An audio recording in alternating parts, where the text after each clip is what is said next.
like to welcome all of you to the Boston College Citizen Seminar as we celebrate 50 years of this event. It is a pleasure being here. My name is Frances Rivera. I'm an anchor reporter for Channel 7 WHGH. And when it's not out from a fire or covering a storm, it is an absolute pleasure to be here today with this view and to see all of you here for this event. So I thank you for being here too.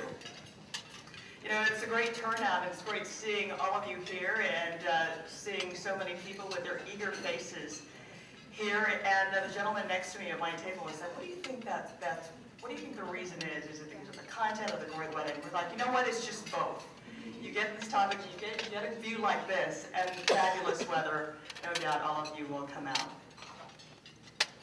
It's great to see all of you here with the smiles and your eager faces to talk about where a wonderful city, like I said, I love so much, and to talk about where this city has been and where it can go. And we all know, it reminds me of that Dr. Seuss children's book, Oh, the Places You Will Go.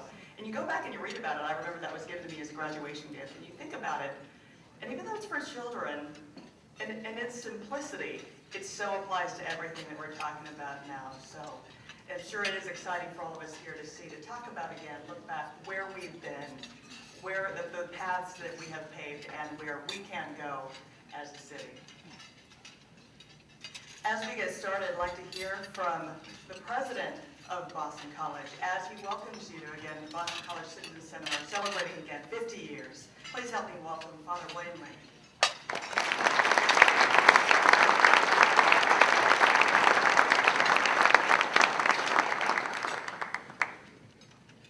Thank you, Frances. And I'd like to add to her welcome and thank you all for being with us this afternoon. And also, if I could recognize Mayor Menino, one of the great advocates and tireless leaders of our city, and also Pat Purcell, head of Herald Media and the chairman of the Boston College Citizen Seminar. So thank you too, especially for being with us today.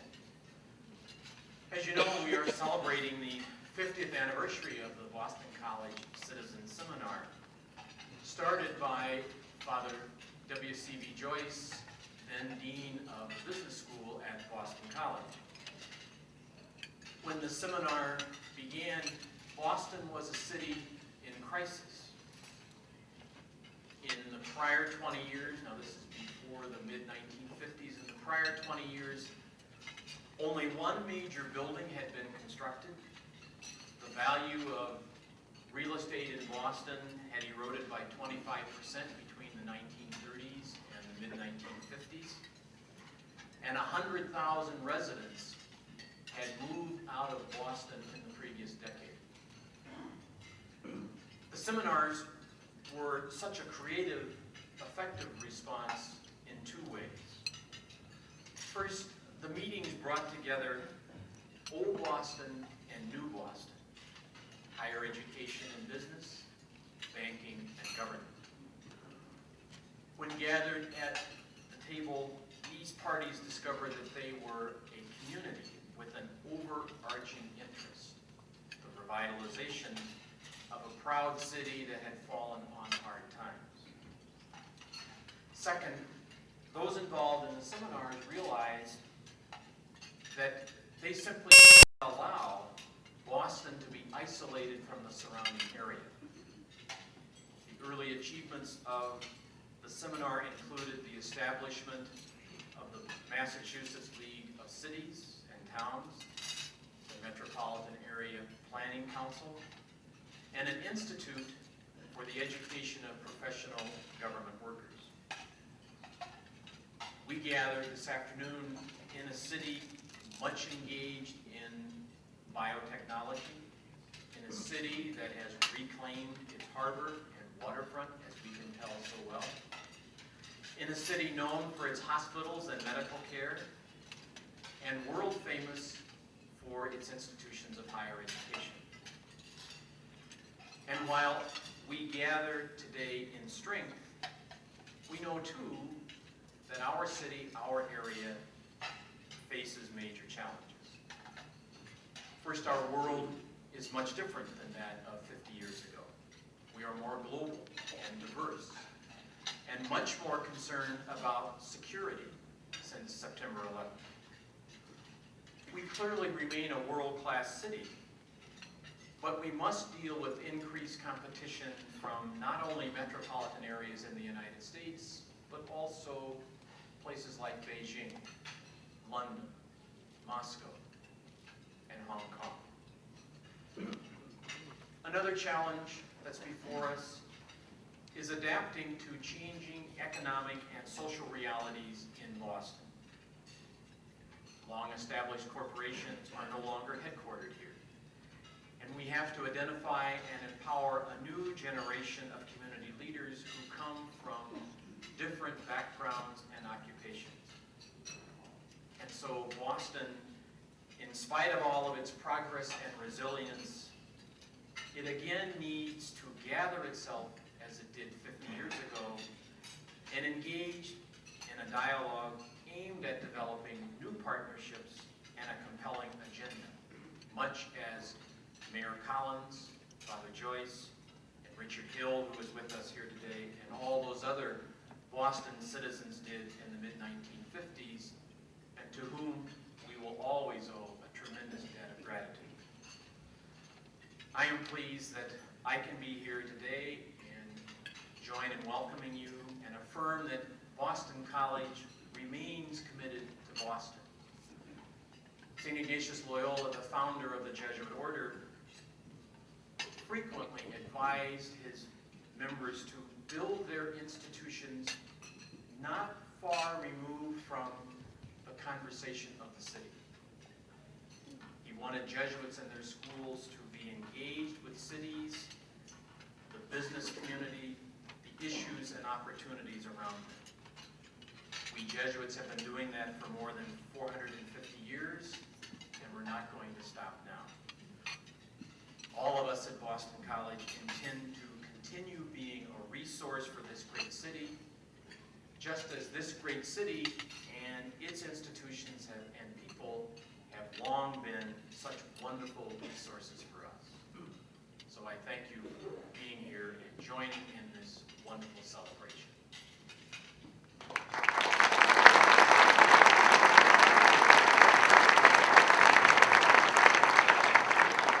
Thank you.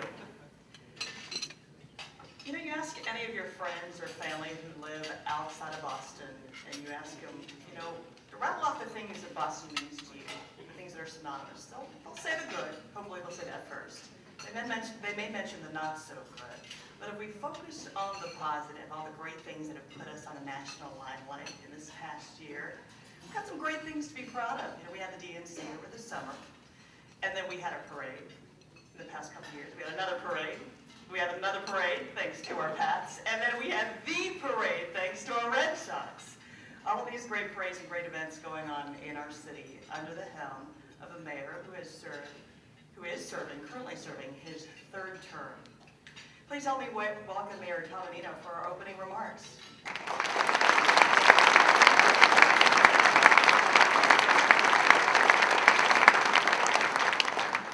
Thank you, Francis, for that introduction. It's really great to be with you this afternoon. And as Father Lady was talking about the great things that started through the 50 years of the Boston College seminars, I remember I was first elected as city councilor. One of my presentations was about Main Streets and how we redevelop small business districts in the city of Boston, and how that's evolved also to be a citywide effort. And I want to thank the Boston College Seminar for giving us that opportunity several years ago. And today we have the opportunity to listen to Tom O'Connor about the history of our city. That's so important because I don't think we really understand where we've been and where we're going and who made the city what it is today and the historical background, institutional knowledge that Tom O'Connor gives.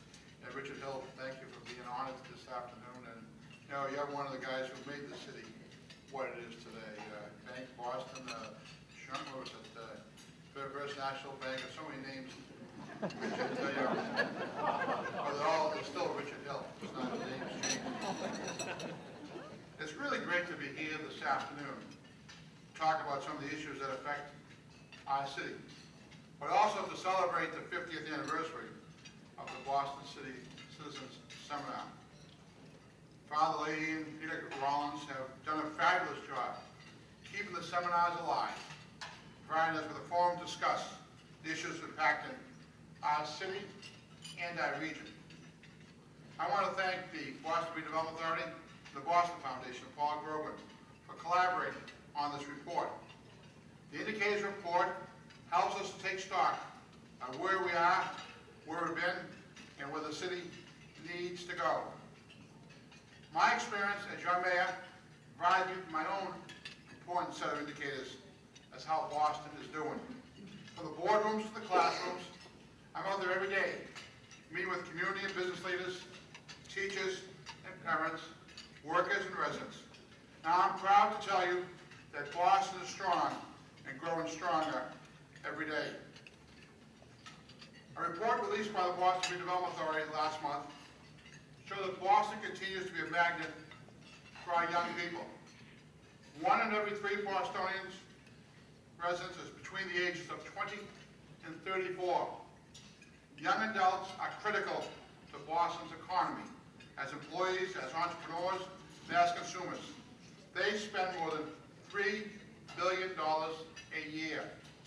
This population is so important to the Boston economy, I have established a 1 in 3 Boston initiative. This program helps connect young adults with resources related to home buying, business development, professional networking, and civic engagement. I have convened an advisory board made of 16 high-energy young adults to help us enhance Boston's attractiveness to this age group. Many of these young people are helping us to shape the industries of Boston's future. Our city is strengthened by its diverse economic base. While other cities' economies are driven by a single industry, Boston has great strength in a number of sectors. That will allow us to remain strong and vibrant, even as mergers are changing the city's corporate landscape. The recent merger between Gillette and Procter & Gamble prompted both companies to reaffirm their commitment to our city.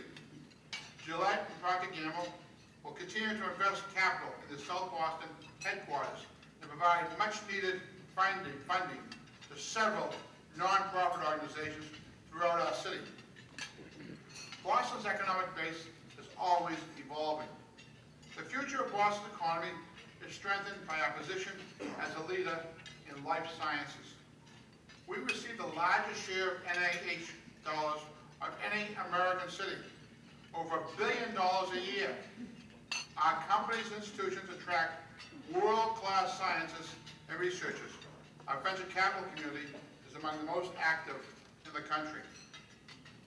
I created the LifeTech Boston Initiative last year to aggressively and proactively grow and strengthen the life science community in our city.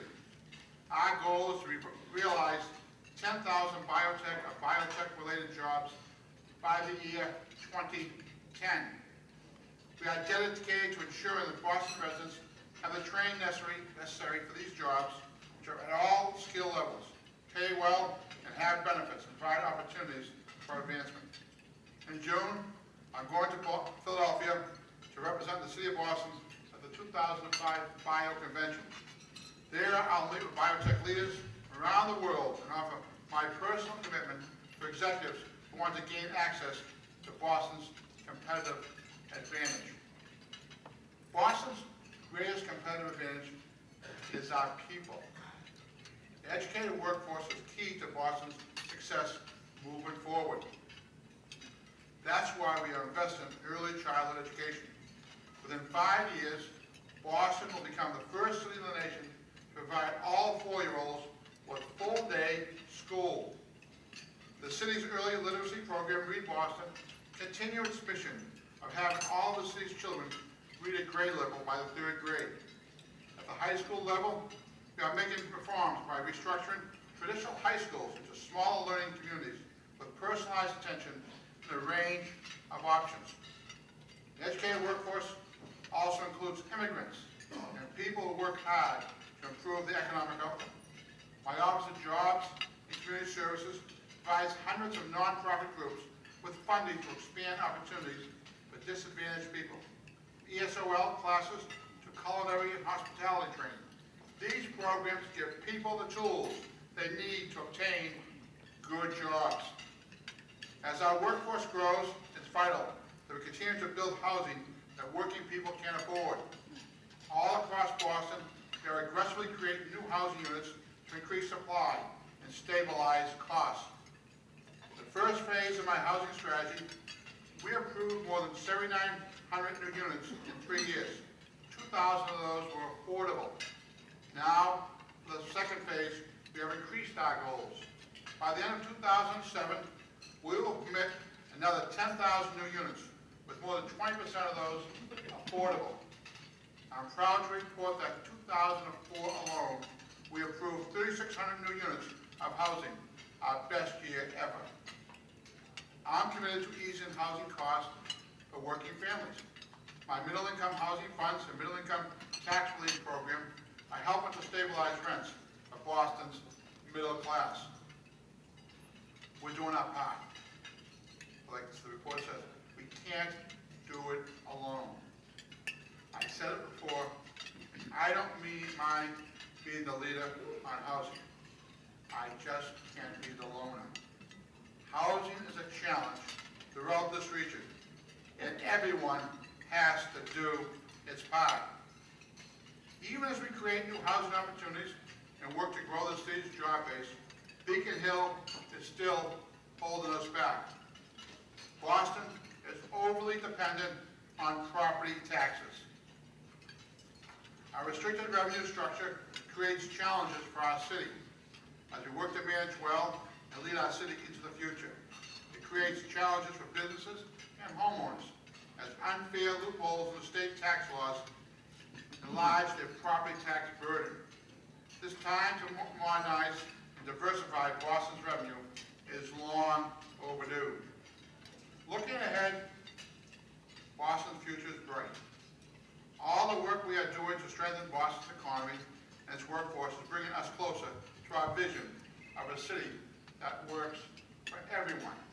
In my travels across this great city, I see engaged citizens working to revitalize our neighborhoods.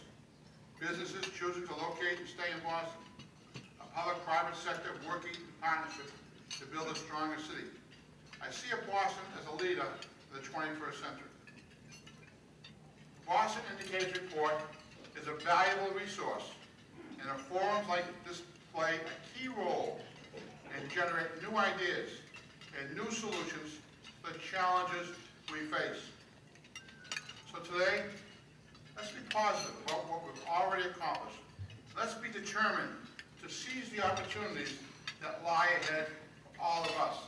And let me just say, the Indicators Report gives us a good benchmark. Boston's a great city, we have great leaders. The question I always see out there is, what do you do with a vacuum of leadership? I'll tell you, there's no vacuum of leadership in the city. Maybe the Bank of America isn't there anymore. Maybe John Hancock. There's a whole new group out there, younger group, who has taken over. It's a much more diverse group. It's male and female, black and Latino. It's a different Boston than it was 5 years ago, 10 years ago. This is a new city with new leadership. Let's understand that. It's not the same folks who led Boston for the last 25 years. That's the city that I'm the mayor of. That's the city we have to be involved in. Thank you very much.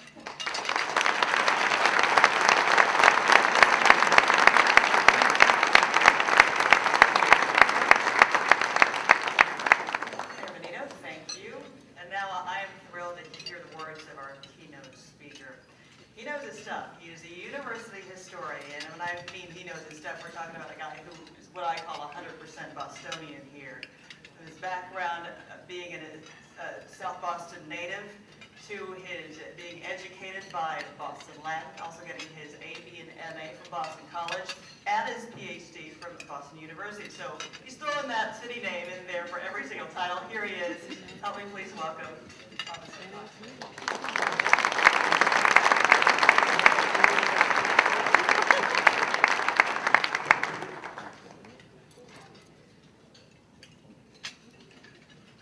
Lady, Menino, friends of Boston. Every now and then we observe a certain event that calls upon a historian to reflect upon upon the years that have come between then and now. In today's instance, it's the Boston College Citizen Seminars, whose 50th anniversary we observe. There are some of us here, as I look around, perhaps more than a few, who can recall what Boston was like 50 years ago.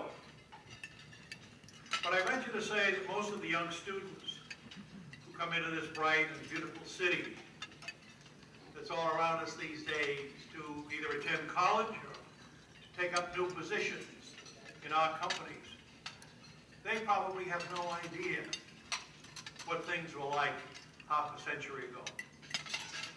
In those days, Boston was a badly divided city. Its financial condition was stagnant. Its infrastructure was decrepit. Its citizens were divided by generations of fear and suspicion. The Yankees and Irish, Republicans and Democrats, politicians and bankers, Protestants and Catholics. There was very, very little to draw them together as a community in those days, with mutual interests and shared values. I think the election of 1949 featured an unlikely candidate for mayor. You may recall, in the person of John B. Hines, a professional administrator who nevertheless defeated the legendary James Michael Curley. And in 1950, ushered in a really new era in Boston politics. Setting out on a policy of inclusion, Hines reached out to members of the city's business and financial institutions. And he made serious efforts for the first time to include them also in his political plans for the future. He reached out, too, to the colleges and the universities for which Boston is famous, MIT, and Harvard, Boston College, and others, for the kind of professional and technological assistance that he so badly needed in undertaking new and untried processes of urban renewal. For its part, Boston College created a series of what were called citizen seminars, initiated by Father W.C.V. Joyce, Dean of the Business School at that time, now the Carroll School of Management, and energetically directed by John Galvin. Held on the Chestnut Hill campus, where friends and foes alike, labor leaders and corporate presidents, longshoremen and lobbyists, journalists and politicians could all come and meet on neutral turf and take part in the heated discussions on some of the controversial issues of the day. Discussions that continued well into the evening and over the dinners that followed the official agendas.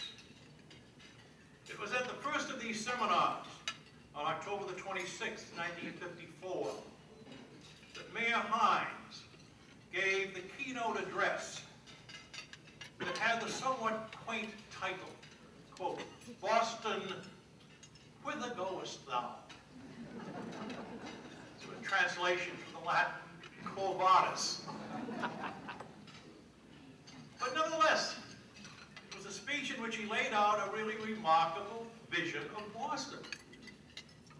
A Back Bay Center, actually the site where the Prudential Center was later located. A government center, a World Trade Center, a convention center. Remarkable, but warning that none of these things would be possible unless the leaders of Boston got together and put aside their individual concerns and concentrated on the needs of the city. Hines appreciated the fact that Boston was not and is not just another American city. He believed that Boston was a city with a history and with a tradition that is both special and distinctive. and felt that those who worked in the city and made their money in the city should appreciate and should encourage and should promote that distinction. This was certainly true in the old days of Boston, speaking as a historian, when business and financial leaders were part of a community leadership that fostered culture and knowledge and academic excellence. In the early 1800s, when a young doctor named John Collins Warren looked around and realized that Boston had no hospital, he walked around and called upon the town's merchants and businessmen and bankers to put up the money. And they did. Not only did they establish the Massachusetts General Hospital, as well as what would become the McLean Hospital, but future generations of these same families continued to serve as trustees and board members. It was what Bostonians were expected to do. Thomas Hanson Perkins was a wealthy China merchant, gave up his own home in downtown Boston to help start what became the Perkins Institute for the Blind. A Harvard professor named George Tickner teamed up with Boston's great statesman of the day, Edward Everett, to start the Boston Public Library so that everybody could read a book. And John Lowell, member of the Lowell family that made its money in textiles, left his fortune to create the Lowell Institute. So Bostonians of every walk of life could hear the great speakers of the day free of charge. Although admittedly these were the actions of individuals, they were reflective of an ideal of community leadership among the city's businessmen that recognized things like the arts, culture, scientific discovery, and academic achievement. Those were the things that called Boston to be named the hub of the solar system. I mean, doesn't it feel comfortable to be sitting right in the center of the solar system? It was the Athens of America. It was the place that everybody wanted to come to and go to work. And it continued. In later years, when a banker named Henry Lee Higginson thought that Bostonians needed good music, he created the symphony orchestra. And when he thought it should have some place to play, he funded Symphony Hall. And it was the son of a successful dry goods merchant named Eben Jordan, who supplied Boston with its first opera house on Huntington Avenue, and later provided a large auditorium called Jordan Hall at the New England Conservatory of Music. Ralph Lowell, a successful investment banker who served on the boards of countless numbers of hospitals, libraries, museums, not only sponsored public radio and television in this area, but during the early days of urban renewal, joined the Association of Local Businessmen and Bankers, popularly known as the Vault. And certainly, there is no better example of this sense of community pride than the gentleman we honor here today, Richard Hill. Not only did he serve effectively as president of the Vault for many years, the Vault, its official title was what? The Boston Coordinating Committee, what they preferred.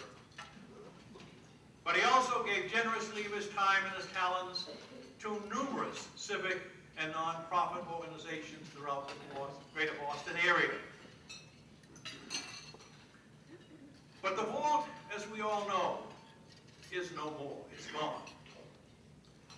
And most of the old Bostonians are gone. And so are a great many of their Boston-based businesses, as we read about daily in the newspapers. But Boston, as the mayor suggested earlier, has plenty of new people in the city, and a whole new cluster of powerful financial engines that power our regional economy. We have some of the nation's most famous colleges and universities, a vast resource our research hospitals and medical services, among the best in the world. Biotech companies, pharmaceutical industries have made this area preeminent in the biosciences. But have they yet developed any mechanisms for thoughtful and collective leadership in a historical city where their institutions are located, where they make their profits, and from which they draw their labor force? History, of course, never actually repeats itself. Still, there is something about the situation of Boston 50 years ago that seems to have some interesting similarities to the situation that the city finds itself in today. 50 years ago, the problems Boston faced tended to be physical, tangible, structural. 50 years ago, we faced problems of size, of space, transportation, budget management, building, construction. Today, the issues are much more subtle. They are more personal, they're more ideological in nature. New techniques for effective education in what is a high-tech environment. Humane responses to a more diverse workforce. In the light of current demographic changes, and creative mechanisms for developing a spirit of collective leadership that will acknowledge and consciously promote what is the distinctive historical and cultural traditions of the city of Boston. And so I guess what I'm suggesting, as our panel prepares to take place in a few minutes, I guess what I'm suggesting is that perhaps we might think today about what Mayor John Hines asked 50 years ago this year. Boston, with the goer stop. Just where is Boston headed? How does it get there? And I think very, very important, who is prepared to set the agenda? Those are some historical thoughts on a historical day, and thank you very much.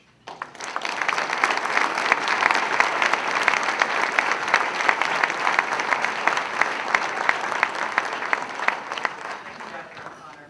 You know, there's two things that some of you, two must-haves that you've got to have every morning to make your morning: complete coffee and paper. Now, this gentleman, at least for some of you, makes half of that necessity possible. He is the president and the publisher of the Boston Herald, also president of JobFind.com, and he's also the chairman of the Boston College Citizens Seminar. Please help me welcome Patrick Purcell, as he will do the honors for this afternoon's recognition.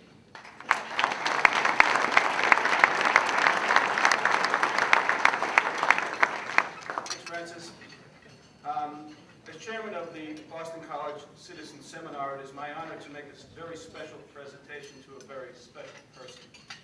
Richard Hill became chairman and CEO of the Bank of Boston in 1971 and held that capacity until 1985. Not only did he run New England's largest bank, he became the city's go-to guy. If you wanted to get something done in this region, you went to Dick Hill. He served on numerous boards, including Liberty Mutual, John Hancock, United Fruit, Ryder, NYNEX, Boston Edison, the Museum of Fine Arts, the International Monetary Conference. He was also chairman of Dartmouth's Board of Trustees, co-founder of the Boston Partnership, and chairman of the powerful Boston Coordinating Committee, as Tom mentioned, the vault. For Boston to become a world-class city, it needed a world-class business leader, and Dick Hill was that leader. Chad Gifford wanted to be here today, but as some of you may have read in the paper this morning, he's vacationing on a boat off the Keys. So he can't be with us here today, but he wanted to be remembered to Dick, and he sent along this note. I will really miss the opportunity to join others in celebrating Dick Hill. I joined the First National Bank of Boston in 1966, the same year Dick was elected president. For the next 2 decades, I was one of many who admired Dick and learned so much from what he did and the incredible grace with which he did it. For me, Dick was the model of a business leader who made all of his constituencies proud: shareholders, customers, employees, and the community. To say the very least, Dick inspired so many of us to make a great difference and to do so with absolute integrity. Thanks so much for honoring this special man. Dick, would you join me up here at the podium?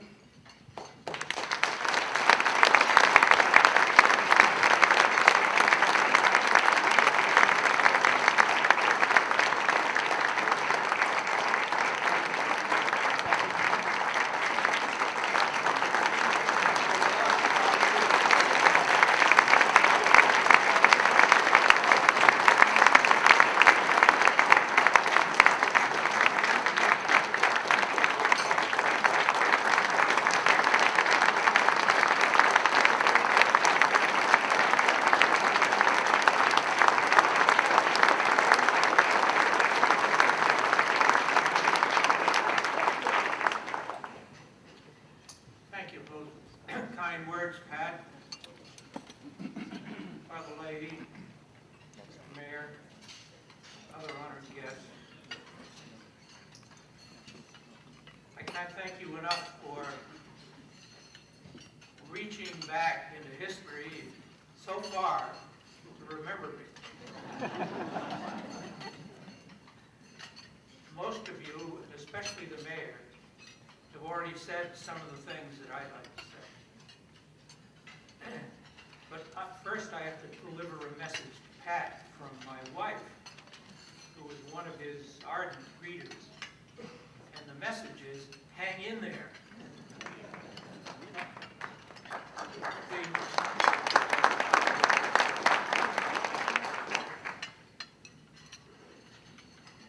It wasn't terribly difficult to be what you like to call a leader back many years ago. And the reason is simple. It's simply because businessmen did not understand politicians, and vice versa.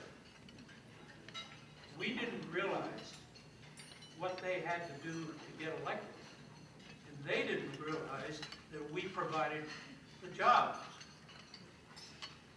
Once those two groups got together and understood each other, the need for something like the vault pretty well dissolved.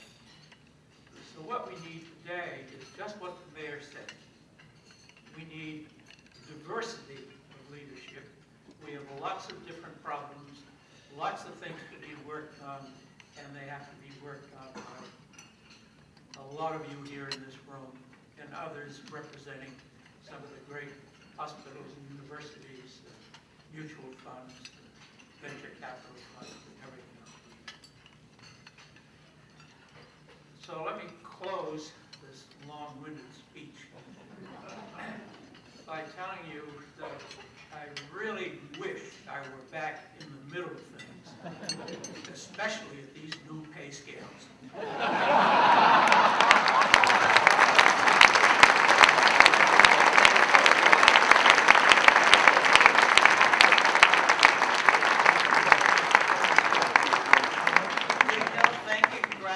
When you say that anybody deserves to be long-winded, it is him, so thank you so much.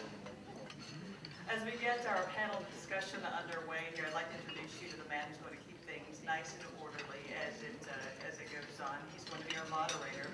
He is the president of Boston Foundation, one of the nation's largest, oldest community foundations. He has also worked under a couple of former mayors, Ray Flynn and also Tim White, and he has also co-authored the book, Comeback Cities. Please help me welcome Paul Brooks.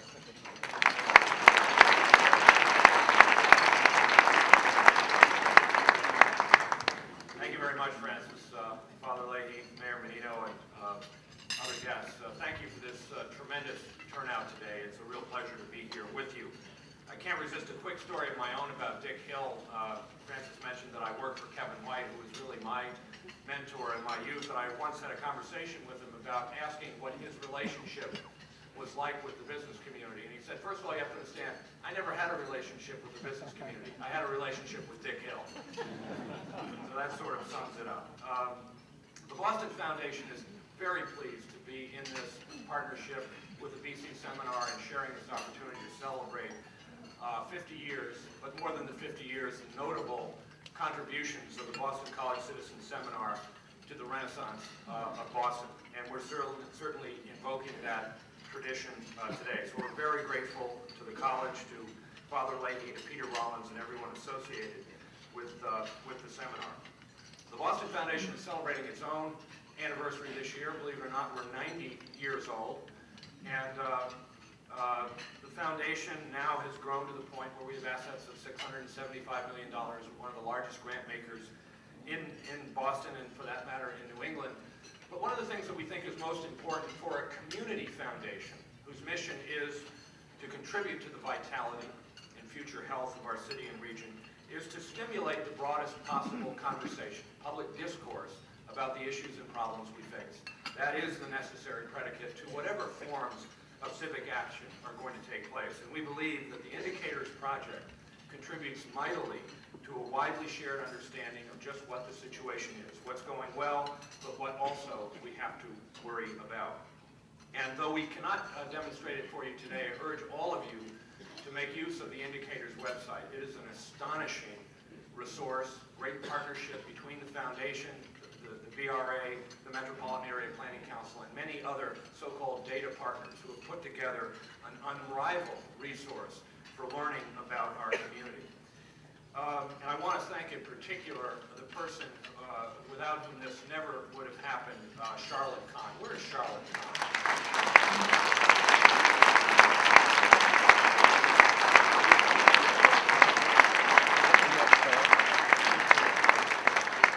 She herself is a great civic treasure. Just to introduce our panel, I want to say a few words myself about the story that I believe the Indicators are now telling about Boston. As the mayor and others have said, the Indicators reinforce that this city and this region is in a uniquely favored position given trends in the world. With our astonishingly talented workforce, one of the highest trained in the world, our remarkable constellation of colleges, universities, teaching hospitals, technology companies, the renaissance of the center city itself, which could not have been taken for granted by any means when the Boston College Citizen Seminar began. The clean harbor, which will drive much of the future development of the city and the region going forward. We have much to be grateful for, but we also must recognize that these things did not just happen.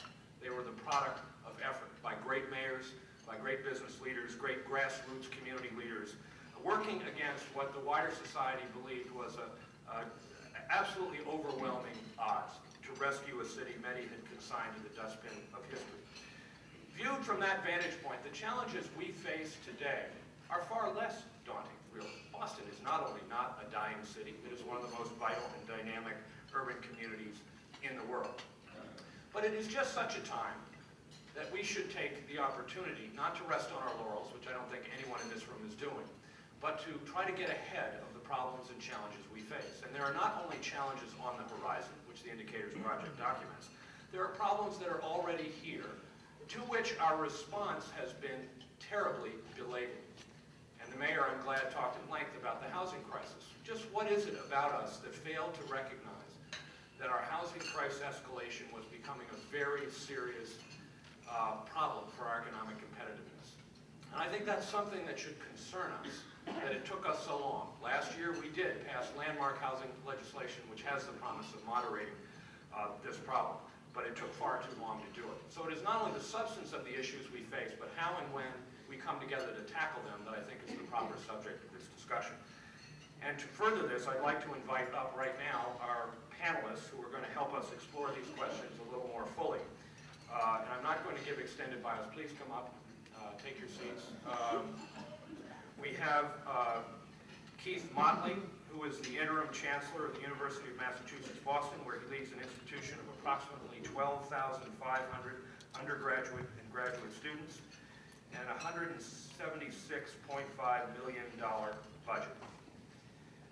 Linda Whitlock, one of our great community leaders, the president and chief executive officer of the Boys and Girls Clubs of America, one of our leading youth-serving organizations. Paul A. LaCamera, the president of WCVB Channel 5, a 32-year veteran of the station. He has been with WCVB since the station first went on the air in March of 1972.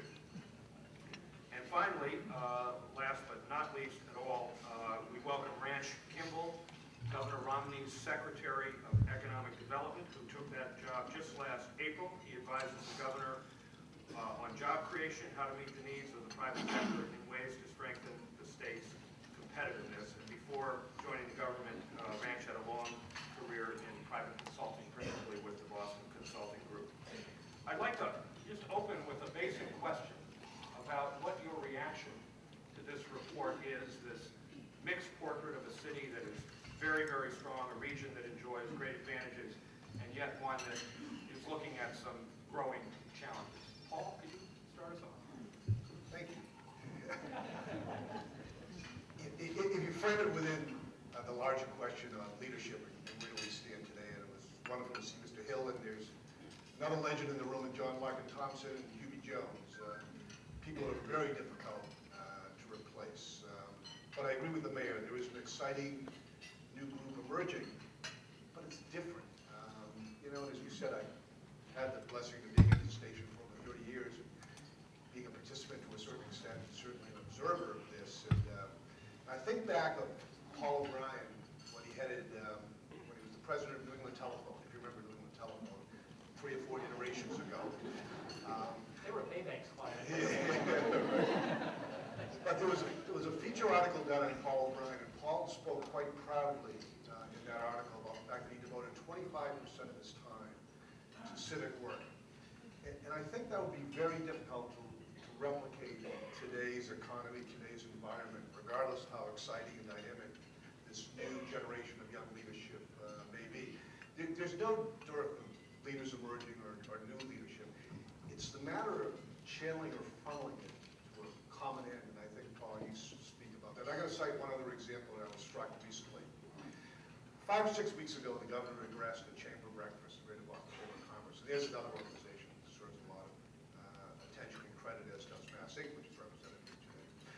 The governor outlined on a PowerPoint presentation a plan for the economic revival of Massachusetts in response to some of the issues that have been raised today. And it was compelling. It was, and it was very thoughtful. Wound up on the front page, I think, of the Globe and the Herald, and close inside of the Herald at least. And 3 or 4 weeks later, the new Speaker of the House, Sal DeMasi, came and spoke at that same breakfast group and outlined an economic plan for the Commonwealth as well. It was like they were in 2 different worlds. The plans had literally nothing to do with each other. And I don't say this critically of either official. In fact, I'm getting to know Sal DeMasi a bit, admire him greatly. I have a particular fondness for all Italian political leaders. It's somewhat predictable with my last name. But I think it was so reflective of our culture, our history, and where we unfortunately are today. That you have these 2 critical state leaders dealing with one of the most important challenges we have, and that's job creation. And the fact that they were both out there with initiatives, thoughtful, comprehensive initiatives, but not in sync with each other. And I spoke from the audience, and I asked the speaker what he thought was compatible, how his plan might be compatible or not compatible with the governor's. And again, this is not a criticism, but he had not thought about it. And I think that is too reflective of where we find ourselves and where, unfortunately, we've been for a long time. Linda, what's your reaction to that thought? Well, I'm in complete agreement with Paul, at least on an assessment of what our challenge is. And I think the mayor talked about it, Dr. O'Connor did. You mentioned some of these challenges in your remarks, Paul. I think we need a new leadership paradigm. It was very striking, I thought, in listening to Dr. O'Connor today, cite so many individuals who, through their leadership, initiative, tenacity, because of the roles that they played in their companies, were able to advance certain beneficial agendas for the city. I think the new paradigm, the Linda Whitlock paradigm of leadership, if you will, would have two critical elements that differ from our traditional paradigm of leadership in the city. The first is to define leaders and leadership far more broadly. I think looking around this room, many of us probably know many of us who are in this room. That probably says something about us, but I think it says more about whom we view as leaders today.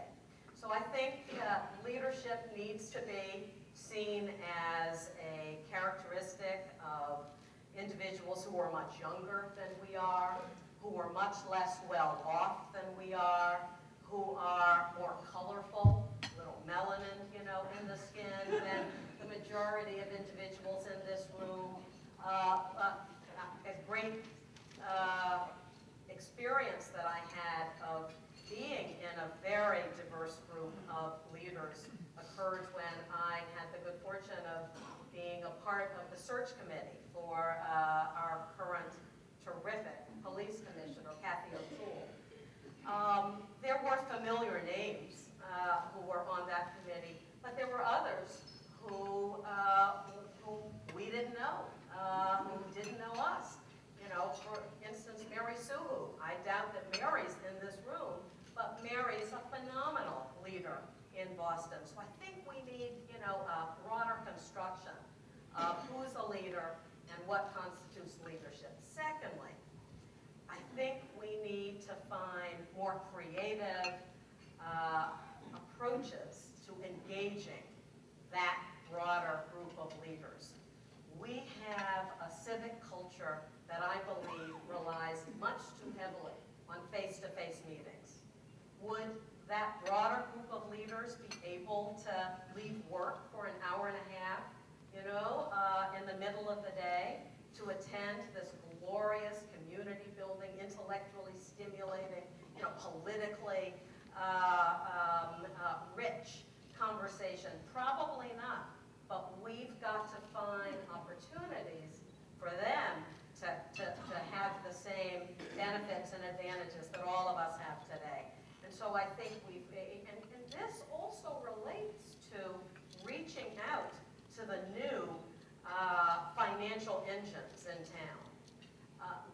Our organization has been most fortunate to have engaged some of the industries, the venture capital, the private equity, the financial services industries. We haven't yet engaged the biotech, but they're not profitable yet, and so the leaders aren't, are focused on their bottom line. But in that engagement, we realized that we needed to view time as the precious commodity that it is. Recent article in the Chronicle of Philanthropy that focused on the Gen Xers and how can charitable organizations engage those who are post-baby boom. And one of the major recommendations was that our organizations, and I would say the entire city and civic, structures need to realize that people value family, that people are trying to find a balanced life. And so when there are opportunities for engagement, those opportunities better be very time-specific, very focused, high value for the individual participants as well as for the larger opportunity that the leader is being engaged in. I'll stop there. Keith Motley, one of the things that one was hearing in the context of the corporate mergers was that we have these remarkable colleges and universities that people are understanding just how important they are as economic engines and as anchored institutions that will be with us, and perhaps looking to the leadership of those institutions to play a broader civic role. Is that realistic? It's very realistic. In fact, we were all proud to be listed as members of the mayor's new best friends. I think for the longest time in this city, university community, particularly university leaders, weren't seen in that light. In fact, I was at conversations recently where the notion of university leaders in the same room with business leaders sort of was frightening for some. For us, we believe that we're in the business of doing this kind of collaborative work. We create the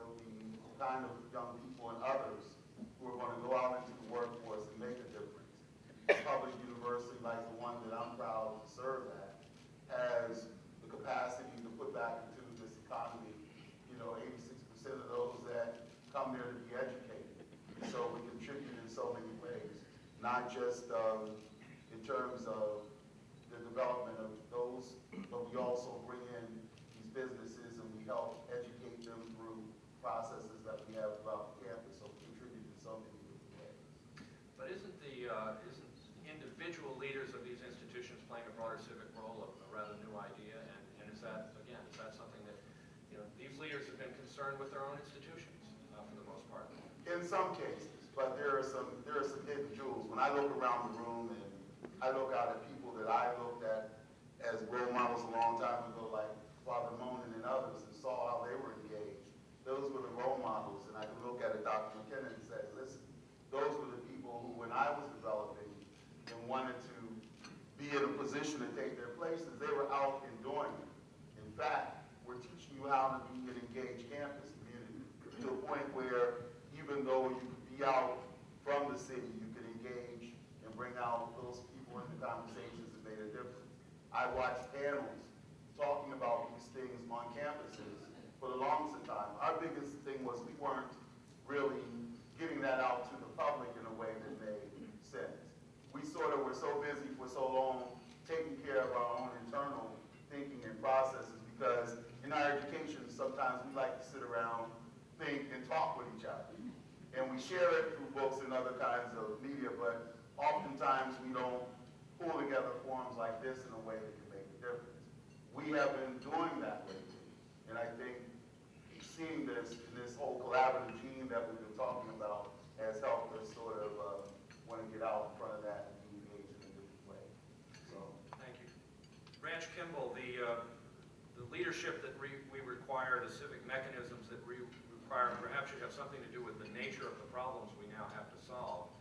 From your standpoint as the czar of the state's economy, what do you see as the most critical problems that we have to solve in that realm? Competitiveness is a word that people are talking about more and more. Good question. I think first you've got to acknowledge the tremendous strength we've got. I've lived in a couple of other states for a few years here and there. It's one of the sort of side effects of being in consulting. We have wonderful cities in Massachusetts. I mean, not just Boston, with all due respect, but we have scores of cities that are like Boston in terms of their vitality. Most states are lucky to have two. We have dozens and dozens. We have a highly educated workforce. We have a lot of the things that you and the Boston Foundation cite as strong. I think one of our weaknesses is actually the fact that we still have a little bit of a Yankee hub mentality. We actually don't deal as much with the world outside Massachusetts as we should. And I'll give you a little example. I don't know how many people have followed the recent triumph that NASA and the European Space Agency jointly had, which is to actually land a probe on Titan, the moon of Saturn. If you don't go off to the Science Museum, which Rick Burns is with us as the chair of, they've got a wonderful both planetary presentation. But what they did is they set a satellite that orbited Titan, the moon of Saturn, which is most like Earth, dropped a probe, the Huygens probe, that landed on it. And there's some film of the people in the Jet Propulsion Laboratory in the European Space Agency anxiously watching the probe as falling through the sky. What's it like? The atmosphere's got some methane. The parachute is open. The retro rockets have fired. It's touched solid ground. It's sinking, but it's transmitting data. It's gone and destroyed. That's how out-of-state companies often feel when they send emissaries to Massachusetts. They're sort of, they're an out-of-state Fortune 500 firm. They're radioing in data on a cell phone or a BlackBerry for a few hours, then they the culture here envelops them and kills them. And I know that's probably funnier than it should be. It was not a very good joke, but feel free to steal it. Rick did not write it. I just been citing him. I love the Science Museum, but the mayor talked quite eloquently about life sciences, which is absolutely an important sector. And he also mentioned the National Institutes of Health, which provides $19 billion a year in federal funding. And Massachusetts is #2 of all states, #1 per capita in getting it. Boston is #1 among all cities in the nation. And getting $19 billion, not bad. Corporate and venture R&D is $210 billion. It's growing at 5% a year. NIH funding is growing at 2% a year. Well, we have 11.25%. I'm an old business guy, so you're 2 decimal points, but we have 11.25% of NIH funding. We have only 2.5% of bio and pharmaceutical R&D spending all told, below the national We have slightly under 1% of the out-of-state corporate R&D that's not bio and pharma. And one of the challenges I think we face is to not have, sort of be the moon of Saturn where these out-of-state probes come to die. Paul, I want to return to the issue of being in parallel universes and the divisions that still persist. But here again, invoking Thomas O'Connor, it compared to the divisions that racked Boston and had for 100 years prior in 1950, and the act of crossing that chasm performed by the mayor and then mostly at that time Brahmin business leaders, it doesn't seem like this ought to be as hard as it is. Why is it so hard, and what is it going to take to get, whether it's the speaker and the governor, acknowledging political competition in different political parties, et cetera, but what is it going to take to bridge these relatively smaller gaps that exist if you look 50 years back? Well, I mean, if you go back to that example, I don't know whether it's rooted in different approaches, partisan politics, or just history and culture in Boston. If it's the latter, I mean, that really is unfortunate. But there are encouraging signs, and I think as there's greater diversity, and some people have spoken about that in the leadership that's emerging. Well, on the one hand, there are going to be people who don't come from the traditional backgrounds that many of us came from in the leadership of this city. So you think that there would be a natural scenario for conflict, but I don't think that's necessarily going to be the case. And there's so many encouraging signs of that recently, and just within the last week and a half or 2 weeks, the election in Dorchester of a young Haitian American woman, 30-year-old Linda Racina Forey, in the seat formerly held by the previous Speaker of the House. I mean, it ignited and excited that community. If you saw the press coverage, I think it ignited and excited the entire community. One of the best things about her, she's also a Boston College graduate. Talk about perfection. So, I mean, I think you can take heart, in those discrete cases in point where we're experiencing more and more of them. And I think that generation and those individuals aren't going to be burdened with the kind of play acting that has marked the past. But does the civic community have a role in changing the choices for public officials that they might make on their own? And Ranch, you're going to be, I know, trying to get some pretty tough pieces of legislation through. What is the role of the private sector, of private leadership, of the civic community, potentially, in ultimately what become political debates and choices? I actually think it's critical. And I'll give the historical example to translate it into the present. In 1960, New Orleans was actually a bigger city, bigger economy, faster growing than Houston. And as the change occurred in post-World War II Saudi Arabia and the Mideast, and Aramco was nationalized, we started to have a more global oil business. And someplace in the Gulf was going to become the headquarters of the oil business. Oil companies from the Midwest, from England, from Saudi Arabia, started sending executives to New Orleans. And those executives just couldn't fit into the local civic and political and business culture. They found that if they went 200 miles west to Houston, which had an equally good but underused port, Houston boomed. I think that one of the things that I think business people and politicians both recognize, in a successful community, I think you can fight over the big things. I think it's fair to fight over major policy issues, fundamental issues about where you physically might transform the city or what some of the policy issues are. But you should agree on the small things. And when I look at Massachusetts communities, and I obviously won't name any, but the ones that are going to do the best are the ones where, well, they may still have some fights on big policy issues. The local political, civic, and business leadership agrees on the small stuff and gets things done. And I think we'd like to move to that in Boston. I'd like to ask a question of whoever would like to respond. We've heard about the vault, that mechanism. Dick Hill talked about the vault no longer being necessary in terms of the new diversity of the city and the varieties of sources of leadership. But that remains a persistent conversation around town. Do we need a new civic mechanism that obviously would look very different than anything we've had before? Or can we invent, issue to issue, special purpose coalitions like the one that formed around the housing issue last year?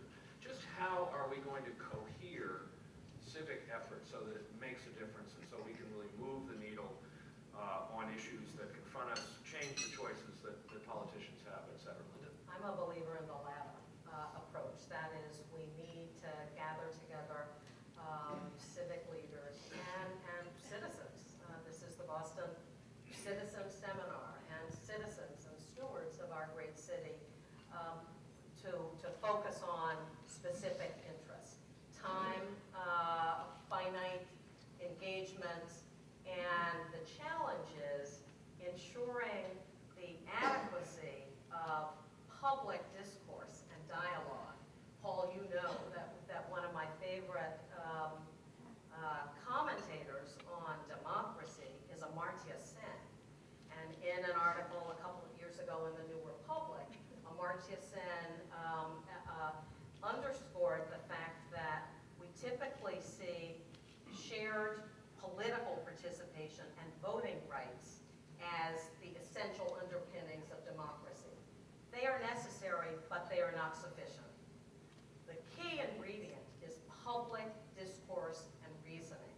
So what are the structures that are going to enable the multiplicity of conversations that already take place, that result in Boston and beyond, a fabulous new entity, public-private partnership that is going to promote and support out-of-school time programming and ensuring the quality of all programming. How are we going to have the observations, the learning, the knowledge, the challenges that emerge through that particular effort inform other dialogues that are going on in the city? The programming for the Greenway, tremendous opportunity for civic renewal and revitalization. What can we do together leaving this terrific luncheon and conversation? What are the structures into which, our energies and ideas and sense of possibilities can emerge? I only have questions, not answers. Keith, thoughts on civic mechanism? Yeah, I agree. I think that universities often claim that we're the incubator for those kind of discussions, but we also fear those as well. I know that we on May 5th at our university are going to have a visioning session that will allow the community to come in and talk with us about the kind of work that they would love to see happen just within the campus abutting areas, but throughout the city. Now, those conversations are hard because oftentimes the campus communities, it's hard to listen because we think we should be leading those discussions. We're supposed to be the experts on that, but these are the people who live that life every day, so we believe that allowing that conversation to grow and develop is something that's critical to this whole process. So I agree that we need to do that, but we need to also understand that oftentimes it's hard, even within the community that says that this is what we do and practice every day. Thank you. I'd like now to take our remaining time and invite those of you in the audience with burning questions to ask them. Please identify yourself and address your question if you can to a specific person. Who's got a question? Yes. Anyone can answer. It seems that 50 years ago we had a crisis to unite us. Is it going to take another one to do that? For those of you who didn't hear, the question was, is it going to take a true crisis to unite us, or can we act in advance of a crisis? Well, I think certain events, the fact, I don't want to make more of this than necessary, but the fact that Massachusetts was the only state last year to lose actual population, and that's a derivative of corresponding job loss, and then the recent consolidations may not constitute a crisis, but certainly a moment to act. But just to follow up a little bit about leadership and where it's going to come from, I mean, I have a sense that John Larkin Thompson and Mr. Hill didn't go home a lot of nights, didn't spend a lot of nights with their families. And Linda mentioned this, just the different patterns today of business leadership, women and men, and the role of trying to do a better job of balancing family life. So I think the new paradigm that's going to emerge are going to be groups like the Boston Foundation, 50 years in the Boston Business Seminars, and Mass Inc., I think we're already seeing that kind of leadership rooted in real research, telling us what's going on and what we need to do. And the second is the role of the university. And I think there are models out there, and again, I'd cite Boston College. And Father Leahy's work on the crisis in the Catholic Church and the initiative called Church in the 21st Century. It's probably right now doing the most important work in the nation on the role and status and future of the Catholic Church. So there are those models, and I don't expect now you to take on solving Boston and Massachusetts as well, but I'm saying there are those models at in the university resources as well. I would just add my own commercial. I think the development, and this is a very recent development of independent think tanks like Mass Inc. and university think tanks like the Rappaport Institute and the McCormick Institute and the Center for Urban and Regional Policy at Northeastern are really astoundingly positive contributions to the quality of the conversation we're able to have. And there's still a lot of cities who dream about getting some of the intellectual firepower of their local colleges and universities focused on local issues, and we've got that. Another big plus for Boston. Other questions? Yes. In the past, when the vault was active, you had a dominance of the business community dealing with economic problems, essentially. And I wonder if there's an issue for us looking now to government as the first place to look for economic problems. In fact, it's the business community, as Branch gave the numbers, that drives the economy. And does that speak to this void that how it's important to maybe fill this economic void where leadership should be coming from a different place than just government, which is constrained by a lot of things they do to the economy? Well, it's a good question. I'm not sure I've got a sort of a global grand unifying theory, Steve, but I'll just give you one simple example, which is that, I didn't, as many of you know, I wasn't born in Boston, but I moved here 25 years ago after getting out of college in the state, other than a few tours and duties. I've come to know Massachusetts when I took this role in public service. I realized the only way we were going to get economic policy was to go out. Me personally and my team talk a lot to businesses and talk a lot to the political leadership. And I'll give you one example, which is, many of you know, permitting. Turns out Massachusetts is the slowest state in the nation to get permitting for either new business construction or business expansion. Not by a little bit, by a factor of about 4. And this is an issue that has been widely discussed both within the business community and in the political community, and I think we're seeing some real synthesis even with Mark Maloney's leadership at the BRA. And he's worked with us in the state and literally hundreds of businesses to forge a consensus. So whether or not that's the vault model redone or it's what Linda was suggesting, which is the sort of issue-specific thing, it's a more sort of practical operational working model for how to get it. But it takes, because my one disagreement with Linda is, I'm reasonably technically savvy, but there's no substitute for in-person meetings. Well, I'm not saying completely eliminate. But I know it's painful to, it's the trade-off of time and the lifestyle. Yes. Others? Yes, Lucy?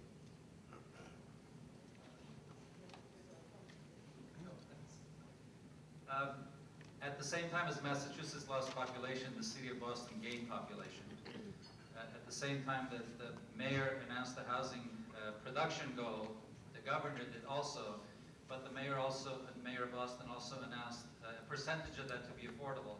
What I hear from Governor Romney doesn't suggest that production alone will solve the housing crisis in Massachusetts, and I don't see the kind of goals that we need in terms of affordability. I wonder, since some of the businesses are leaving the state because their workers can't afford to live here, I wonder if we can include in the state housing policy something about affordability, some resources for affordability, much more than we are right now. Sure, I'll just give a brief comment. I don't want to go into great policy depth. I'm happy to do it offline, but the two pieces of major housing reform we do have at the state level, and by Commonwealth laws, Treasurer Cahill knows I'm required to use at least one statute by number, so 40R and 40B,